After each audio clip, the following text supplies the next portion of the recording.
Bismillahirrahmanirrahim. Po lexoj rreth shërimeve të Ibn Salahut në veprën e tij Shtresat e Shafiive. Kundër të tjera, sjell shembullin e gjuhtarit Ahmed ibn Faris, për të cilin shkruan se për sa kohë ndodhi në Qazvin. Qazvini është një qytet, një provincë rreth 130 km larg Teheranit të sotëm. Për sa kohë ndodhi në Qazvin, për çdo natë të xhuma, pra të ejtë në darkë, ai shkruante një vepër. Thuaj një libër, një broshur, të cilën e shiste të nesërmen para namazit të xumas. Pra thuaj një dorëshkrim me shumë vlerë. Dorëshkrim unik. Dhe atë çfarë fitonte nga ajo që kishte shit, ai e jepte sadaka. Kaq. Subhanallah, një vepër shumë e madhe. Ndërkohë unë ju pyes, a keni dëgjuar ndonjëherë për Arkelea millefolium? Çfarë është Arkelea millefolium?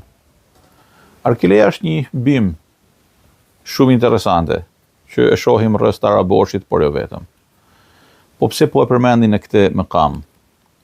Teksa lexoja për rastin e këtij dietarit të nderuar, edhe për sadakan e tij, mu shfaq përpara syve profesor Xhevat Kuçi, një mësues veteran, pensionist në qytetin tonë, i cili për vite e vite vepron një vepër të ngjashme me këtë të Ahmed ibn Faris.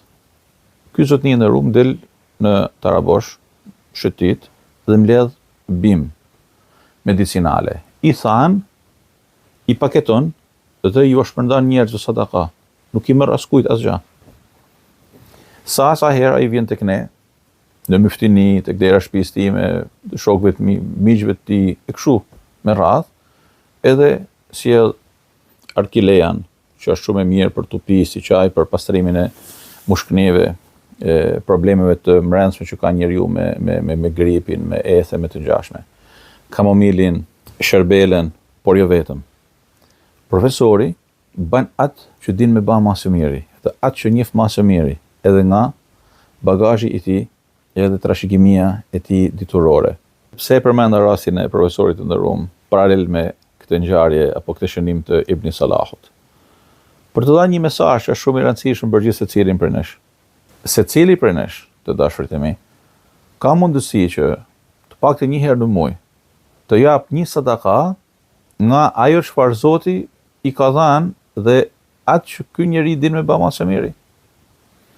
Fjala bie një mjek.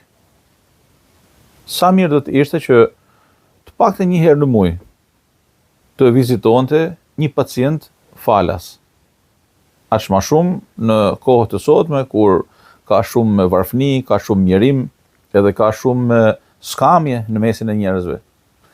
Aq më shumë në të sotmen kur mjekësia ka probleme të shumta, kur njerëzit vuajnë për të gjetur një ilaç, kur njerëzve ju ofrohen ilaçe të skaduara, kur dhe fal pafund në këtë drejtim. Ose thuj një mësues, sa mirë do të ishte që një herë në javë, një herë në 2 javë, një herë në muaj, një prej nxënësve që ai mendon se është i prapametur ose ka një notë jo të mirë, ta marrë në vete dhe ta mësoj apo të bëj një përsëritje të veçantë me atë nxënës. Për hapet Allahut azza wa jall, pra një sadaka, edhe ndihmon një nxënës, por edhe bën një vepër shumë të mirë për cilën ndihet rahat në ndërgjegjjen e tij.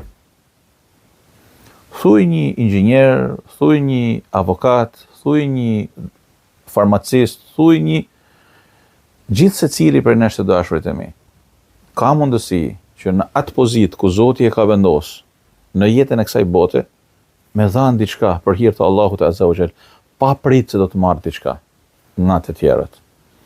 Një mësim, një udhëzim, një ndihmë, një përkrahje, në atë fushë ku gjithë secili për nesh është më i aftë për të bërë diçka që i sjell dobi tjetrit. Dhe me kujtu për herë në këtë kontekst fjalën e madhe të pejgamberit alayhi salatu wassalam, që ma i dashtuni i krijesave të Allahut për Allahun është ma i dobishmi i tyre për krijesat e tij.